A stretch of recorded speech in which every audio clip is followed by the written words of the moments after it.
हाय दोस्तों, आज मैं आप लोगों के लिए एक हार्ट टचिंग स्टोरी लाई हूँ। प्लीज इसे पूरा पढ़ें। राज, आज तुम फिर से अपनी माँ के घर गए थे। घर में घुसते ही प्रिया ने सीधा सवाल किया। राज ने पहले कुछ सोचा फिर जवाब दिया, प्रिया वो मेरी माँ है। पापा की तबीयत ठीक नहीं रहती, माँ हमेशा परेशान रहती है। मैं उनका अकेला सहारा हूँ। प्रिया को इन बातों से कोई फर्क नहीं पड़ रहा था। मुंह बनाते हुए प्रिया ने कहा, वो सब मैं नहीं जानती, मैं तो बस इतना चाहती हूँ कि तुमने उनसे अलग होते हुए मुझसे वादा किया था कि अपने घर वालों से कोई मतलब नहीं रखोगे। मैं सब जानती हूँ। जब तो बहू बेटे को घर से निकाल दिया, अब बेटे की कमाई के चक्कर में उसे बार बार बुलाते रहते हैं। राज को बहुत गुस्सा आ रहा था, लेकिन घर में क्लेश न हो इसलिए उसने खुद को संभालते हुए कहा, देखो प्रिया, पैसों के लिए मेरे पापा की पेंशन ही काफ़ी है, और रही बात वहाँ जाने की तो मेरे सिवा उनका है ही कौन। पापा की बीमारी को देखते हुए मेरा फर्ज है कि मैं उनका ध्यान रखूं। बेटा होने के नाते मेरा भी तो कुछ फर्ज है। राज प्रिया को बहुत देर तक समझाता रहा, लेकिन प्रिया नहीं मानी और उसने राज से कसम ली कि वह बिना उससे पूछे कभी अपने माँ बाप से मिलने नहीं जाएगा। राज प्रिया का स्वभाव जानता था, अगर उसके मन का काम न करो तो वह बहुत ज्यादा गुस्सा हो जाती है और डिप्रेशन में चली जाती है, जहां तक कि आत्महत्या भी करने का विचार करने लगती है। राज ने उसकी यह शर्त भी मान ली, लेकिन उसका मन हमेशा अपने माता पिता के लिए तरसता रहता था। उसे आज भी याद है कैसे पापा ने अपना पेट काट कर उसे पढ़ाया लिखाया, राज की हर इच्छा पूरी की, जहां तक कि रिश्तेदारों के दबाव में न आकर राज को अपनी पसंद की लड़की से शादी करने की इजाजत दी। लेकिन शादी के 2 महीने बाद ही प्रिया ने लड़ाई झगड़ा कर उनसे अलग होने का फैसला कर लिया। राज के पिता जगन्नाथ जी ने एक दिन राज से बात की, बेटा अगर बहू हम लोगों के साथ खुश नहीं है तो तू अलग हो जा, हमारी चिंता मत कर। ये सुनकर राज ने कहा, पापा अब जब मुझे आपका ध्यान रखना चाहिए, आप चाहते हैं आपको बेसहारा छोड़ दूं, यह मुझसे नहीं होगा। राज की माँ आशा जी ने कहा, बेटा सही तो कह रहा है, ये बहू को समझाएगा तो वह भी धीरे धीरे मान जाएगी, आपकी भी तबीयत ठीक नहीं रहती। जगन्नाथ जी ने आशा को चुप कराते हुए कहा, कैसी बात करती हो तुम, वह नए जमाने की मॉडर्न लड़की है। आजकल हर किसी को प्राइवेसी चाहिए होती है, जाने दे इनको। बेटा राज, तुम बहू को लेकर जहां वह जाना चाहे चले जाओ, हमारी चिंता मत करो। राज अकेला टेरेस पर खड़े होकर यही सब सोच रहा था, तभी फोन की घंटी बजी। दूसरी तरफ मौत थी, उनकी आवाज लड़खड़ा रही थी, बेटा राज, न जाने तेरे पिता को क्या हो गया, मैं इन्हें हॉस्पिटल ले जा रही हूँ, तू जल्दी से आ जा। राज ने कहा, मौत तुम चिंता मत करो, मैं अभी पहुंचता हूँ। ये कहकर राज जल्दी से नीचे आया और जूते पहनने लगा। प्रिया ने देखा राज कहीं जाने की तैयारी कर रहा है। राज, तुम कहाँ जा रहे हो इतनी रात को, और भी फोन किसका आया था? राज की आंखों से आंसू बस छलकने ही वाले थे। उसने कहा, प्रिया पापा की तबीयत बहुत खराब है, मुझे जाना होगा, माँ उन्हें लेकर अस्पताल गई हैं। प्रिया गुस्से से बोली, राज मैंने तुम्हें कहा था कि तुम उनसे मिलने नहीं जाओगे। ठीक है तुम जाओ, लेकिन जब वापस आओगे तो अपनी बीवी को जिंदा नहीं पाओगे। राज उसके आगे गिड़गिड़ाते हुए बोला, प्रिया आज जाने दो मुझे, एक बार पापा ठीक हो जाए तो मैं फिर बिना तुम्हारी मर्जी के कभी उनसे मिलने नहीं जाऊंगा। लेकिन प्रिया का गुस्सा तो 7वें आसमान पर था। राज के लिए जिंदगी और मौत का सामना एक साथ होने जा रहा था।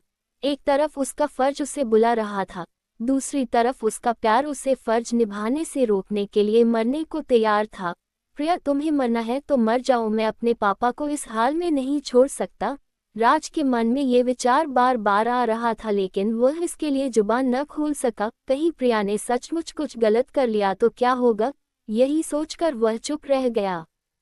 राज ने जल्दी से अपने 2 राहुल को फोन किया, राहुल मेरे भाई, मैं कहीं फंसा हुआ हूँ, मेरे पापा हॉस्पिटल में हैं, तो उनके पास पहुंच जाओ और जितने भी पैसों की जरूरत पड़े मुझे बता दियो, मैं भेज दूंगा, और मुझे हर 1 घंटे में फोन कर उनका हाल बता देना प्लीज। राहुल ये सुनकर बोला, भाई तू चिंता मत कर, मैं अभी पहुंचता हूँ, और पैसों की चिंता मत कर, मैं सब संभाल लूंगा। राज की आंखों से झरझर आंसू बह रहे थे, लेकिन प्रिया उसकी परवाह करे बगैर किचन में काम करने चली गई। राज अपने बेडरूम में जाकर तकिए में मुंह छिपा कर रोता रहा।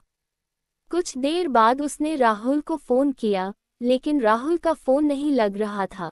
राज और बेचैन हो गया। तभी उसे ध्यान आया कि हो सकता है पापा आईसीयू में हो, वहां फोन बंद रखना पड़ता है। इसी तरह अपने आप को समझा रहा था। कुछ देर बाद प्रिया आए और बैग के एक तरफ मुंह फेर कर सो गई, जैसे राज को गुनाह करने जा रहा था, जिसे प्रिया ने पकड़ लिया। कुछ देर बाद उसने फिर से राहुल को फोन लगाया, लेकिन फोन नहीं लगा। राज का मन बहुत बेचैन हो रहा था। उसके हाथ पैर ठंडे पड़ रहे थे। वह अपने आप को कोस रहा था कि क्यों उसने प्रिया से प्यार किया और आज तक उसकी हर जिद मानता रहा, जबकि उसे उसकी किसी बात से कोई फर्क नहीं पड़ता। कुछ देर बाद फोन की घंटी बजी। क्या बात है राहुल, पापा कैसे हैं? तेरा फोन नहीं लग रहा था। राहुल का फोन देखते ही राज ने एक ही सांस में सारे सवाल पूछ डाले।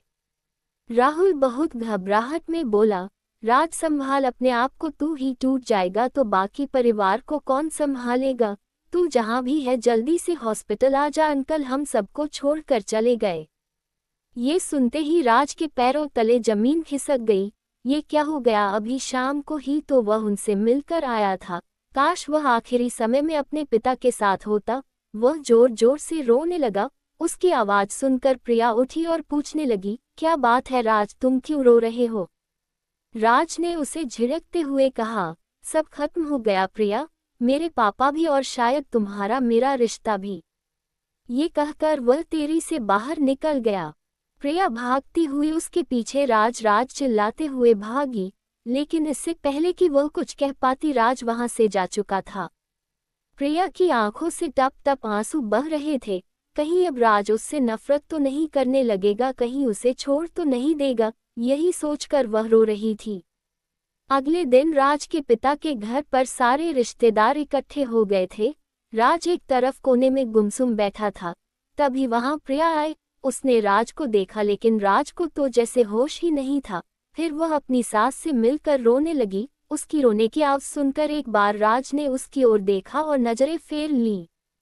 राज ने भारी मन से अपने पिता को अंतिम विदाई दी। आज उसके पिता को मरे 5 दिन हो चुके थे। इन 5 दिनों से प्रिया भी वहीं रह रही थी, लेकिन राज ने एक बार भी प्रिया से बात नहीं की। ये बात आशा जी अच्छे से नोटिस कर रही थी। जगन्नाथ जी की 13वीं के अगले दिन आशा जी ने राज और प्रिया को एक कमरे में बुलाया। राज प्रिया को देखकर उठकर जाने लगा। बेटा मेरी बात सुन, मैंने ही बात करने के लिए बहू को बुलाया है, लेकिन मुझे कोई बात नहीं करनी। पापा की बात मानकर मैं अगल हो गया, लेकिन अब मैं आपके साथ रहूंगा। चाहे आप कितना भी कहें, मैं कहीं नहीं जाऊंगा, और इसे जहां जाना है चली जाए। ये सुनकर प्रिया रोने लगी। आशा जी ने उसे चुप कराया और कहा, बेटा ये 2 चिट्ठी तेरे पापा तुम दोनों के नाम से छोड़ गए थे, एक तेरे लिए और एक बहू के लिए। राज ने जल्दी से चिट्ठी मौ के हाथ से ले ली, जैसे उसे पापा को पाने का मौका मिल गया हो। उस चिट्ठी में लिखा था, बेटा मुझे मालूम है कि बहू हम दोनों के साथ नहीं रहना चाहती, लेकिन मुझे पता है मेरे जाने के बाद तू मौ को अकेला नहीं छोड़ेगा। फिर से इसे लेकर घर में क्लेश न हो, इसलिए मैं तुझसे एक वादा लेना चाहता हूँ कि अपने पापा की अंतिम इच्छा पूरी कर और बहू कहना मानकर उसके साथ चला जा। तेरी मौ के लिए मैंने पहले ही वृद्धा आश्रम में इंतजाम कर दिया है। वह वहाँ सुख से रहेगी। कभी कभी उससे मिलने चले जाना। अगर तू मुझे प्यार करता है तो मेरी अंतिम इच्छा जरूर पूरी करेगा। इधर प्रिया ने भी अपनी चिट्ठी खोली। उसमें लिखा था, बेटी तू चिंता मत कर, मेरा बेटा भावना में बह जाता है। मैं जानता हूँ वह मेरे बाद यहाँ रहने की जिद करेगा, तुमसे लड़ाई भी करेगा, लेकिन तू चिंता मत कर। मैं चाहता हूँ तुम दोनों हंसी खुशी रहो। मेरी चिट्ठी पढ़ने के बाद वह तेरे साथ चलने के लिए राजी हो जाएगा। मेरा आशीर्वाद हमेशा तुम दोनों के साथ रहेगा। चिट्ठी पढ़ते ही प्रिया राज के पैरों में गिर गई। राज मुझे माफ कर दो, ससुर जी जैसे देवता को मैंने उनके बेटे से अलग किया। इसकी सजा मुझे मिलनी ही चाहिए। तुम मुझे तलाक दे दो। आशा जी ने प्रिया को उठाकर गले से लगा लिया। खबरदार बहू, जो फिर कभी ऐसी बात कही। तुम्हारे ससुर जी का एक ही सपना था कि तुम दोनों सुख से रहो, आज वो तुम दोनों को देखकर कितने दुखी हो रहे होंगे। प्रिया आशा जी के पैरों में गिर गई। मां जी, अब मैं हमेशा आपके साथ रहूंगी। राज भी रोकर मौं से लिपट गया। नहीं मौं, मेरे रहते तुम वृद्धा आश्रम नहीं जाऊंगी। मेरे प्यारे दोस्तों, अगर ये कहानी अच्छी लगी तो प्लीज़ मेरे चैनल को सब्सक्राइब करें। Thank you.